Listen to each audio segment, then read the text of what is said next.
Bonjour, bonjour. Alors tout d'abord, désolé pour la qualité du son des deux vidéos, la vidéo de samedi sur le manga et la vidéo de dimanche sur le Free Talk.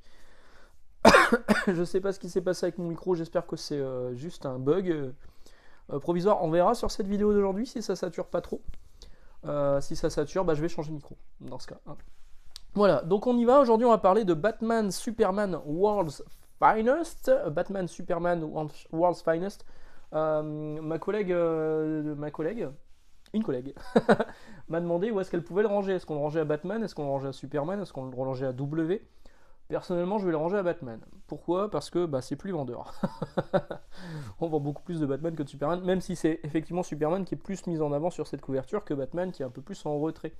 Alors, Batman Superman World's Finest, ce sont 6 épisodes proposés à 17€, il me semble que c'est 17€, 168 pages. Euh, Scénarisé par Mark Waid. Alors, je suis content de voir Mark Waid. Mark Waid, c'est un scénariste classique, mais c'est un scénariste efficace. En général, je suis jamais déçu.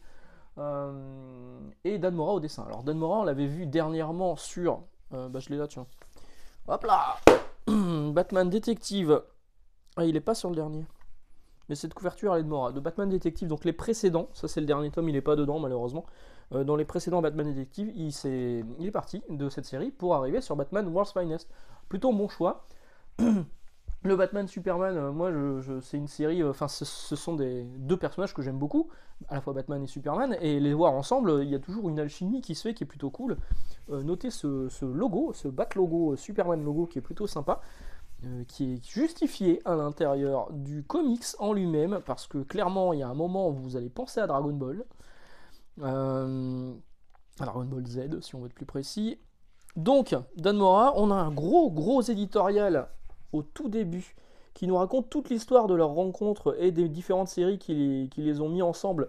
Mais malheureusement, on fait abstraction, ou alors l'auteur c'est Yann Graff qui est aussi ça doit être un gros fan, hein, du coup, parce qu'il est aussi le traducteur de ce comics.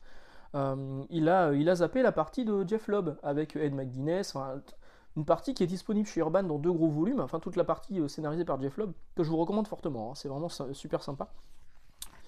Et voilà, donc on se retrouve avec 6 épisodes, un premier arc en 5 épisodes qui s'appelle Le Diable Neza, avec l'arrivée alors je crois que c'est un nouveau vilain, je suis pas sûr, hein, on l'a peut-être vu ailleurs, mais moi il me semble que c'est la première fois que je le vois. Dites-moi dans les commentaires si je dis une connerie. Mais en tout cas là on voit ses origines. On voit donc ce mec qui arrive, qui débarque. Il y a effectivement. Alors ça se passe dans le passé de Batman et de Superman. Pour vous situer un petit peu, c'est l'époque où Robin, c'est Dick. C'est Dick Grayson. Robin, c'est Dick. C'est Dick Grayson, donc c'est le Nightwing de maintenant. Quand il était encore Robin, c'est dans Batman, Superman, World's Finest, ça se passe dans cette époque-là. Donc il n'y a pas d'histoire de Damian, le fils de Batman, il n'y a pas d'histoire de John Kent, le fils de Superman. C'est vraiment plus dans leur passé, et ça fait partie de leur première collaboration. Donc le récit, il est différent de ce qu'on a pu connaître sur leur rencontre entre deux. Là, c'est beaucoup plus lumineux, plus insouciant, j'ai envie de dire. Moins grave. Alors, il y a quand même une certaine gravité avec le personnage de Neza, mais sincèrement, on n'est pas sur. Je l'ai là. Hop là. On n'est pas sur l'imminence d'un danger, enfin l'urgence qu'on peut avoir dans un Dark Crisis. C'est beaucoup plus léger. Pour moi, c'est beaucoup plus léger. Il y a beaucoup de guests à l'intérieur. Il y a la Doom Patrol, il y a Shazam, il y a Supergirl. Ça c'est cool. Au niveau des dessins, bah, c'est une grosse régalade, hein. Dan Mora, il est très efficace. Moi je trouve ça vraiment très bien. Il y a des histoires de voyage dans le temps aussi. Alors ça se passe déjà dans le passé, mais on voyage aussi dans le temps, encore plus dans le passé, hein. Donc je vous ai dit, c'est une histoire sur 5 épisodes. C'est hors continuité. Alors si jamais vous voulez démarrer un récit sur Batman et Superman, les deux, sans vous prendre la tête sur la continuité, même si effectivement ça se passe dans le passé, vous pouvez démarrer là-dessus, il n'y a aucun problème. Vous voulez faire découvrir un comics à quelqu'un de l'univers de DC Comics, qui ne connaît rien à l'univers de DC Comics, je trouve que c'est bien. Je trouve que c'est vraiment bien, vu que c'est hors continuité et qu'il n'y a pas de prérequis. En plus de ça, comme ça n'a rien à voir avec ce qui se passe en ce moment dans Dark Crisis par exemple, bah on peut y aller franco, il n'y a aucun problème. Donc, 5 épisodes pour le premier arc. Le 6ème épisode, c'est un standalone qui est plus basé sur Robin et un cirque. et une enquête. Du coup là c'est vraiment une enquête, c'est vraiment le côté détective de Robin qui est mis en avant. Le dessin là il n'est pas de Dan Mora, il est de Travis Moore, mais c'est pas moche. Ce n'est pas moche, voilà. C'est pas vilain. Et rassurez-vous, Dan Mora revient dès l'arc suivant. Alors l'arc suivant, quand est-ce qu'on le rend en VF, je sais pas trop. Mais en tout cas, point de vue de la suite des événements, le personnage de Neza, à mon avis, va faire une réapparition dans la série Batman et Robin. Parce que je vous avais dit dans les Free Talk de dimanche que celui-ci c'était le dernier tome de Robin. En fait, la suite ce sera la série Batman and Robin. Et il y a une page là-dedans qui est repris à l'identique là-dedans, mais dessiné par Roger Cruz, mais sinon au niveau cadrage, etc., mise en page, c'est exactement la même chose, c'est la même page. Et c'est sans doute la prochaine apparition du Diable Neza sera, à mon avis, dans Batman et Robin, la prochaine série, même si effectivement on fait aussi référence au Diable Neza dans Dark Crisis on Infinite Earth, qui vient de sortir également.